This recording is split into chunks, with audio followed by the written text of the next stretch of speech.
Hey there, Fat Mount here, and tonight I want some energy!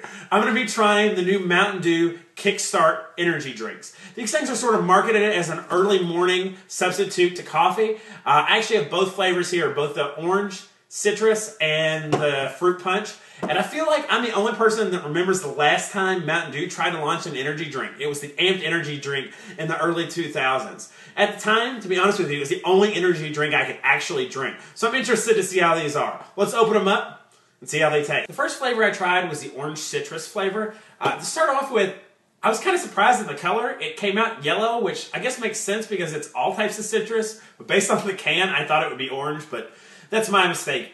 Anyways, getting on to the smell, it doesn't really have a real strong smell when you open the can up. It's very, very light, citrusy smell. It kind of smells like orange Jell-O. When you taste it, there's not a whole lot of flavor of anything at all. It's a really light version of orange, sort of similar to like a Sunkist. The flavor itself is really, really sweet. When you first initially taste it, you taste sugar, but in the aftertaste, you get a real heavy back taste of artificial sweeteners, a lot like you do when you drink a diet soda. Now for me, it's definitely not something I'm going to be getting again or something I'm going to even recommend. So I tried the other flavor, which is the fruit punch, and I'll say I enjoyed it more than the other one, but I still didn't love it. Similar to the other one, it does sort of have a really mild smell to it. The flavor itself, though, is a lot stronger than the other one. It's closer to a Hawaiian punch in flavor and stronger than, say, something like a Gatorade fruit punch.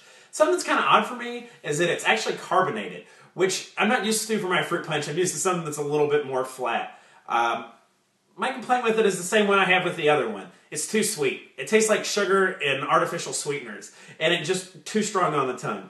This is not one that I would shy away from drinking again. If somebody else had it, I'd be happy to try it, but it's not something I would seek out myself. So my conclusion is neither one of these are really for me. As I sort of mentioned in the intro, I'm not a huge energy drink fan, so I may not be the right person to review these, but if I had to give them a letter grade, they'd both get lower than a C because I'm not going to buy either one of them ever again. That being said, in the energy drink field, they do have some things going for them. The first thing is they're 5% juice, which I guess is good because that's a whole hell of a lot more juice than any of Mountain Dew's other products. The other thing, too, is they're a lot lower calorie compared to something like a Red Bull or a Monster. They're only 80 calories each, which is great for something in the morning. The other thing, too, is because they have so much artificial sweeteners in them, they have a lot less sugar, too. There's 20 grams in this one and 19 grams in the other, which, again, compared to the field it's in, is pretty low. Now, like I said, it's not something for me, but maybe you'll like it. That was my review. Tell me about yours. Write about it in the comments below. And if you liked the video, please subscribe. There'll be more to come. And until next time, I'll either see you at the gas station or in the drive-thru line.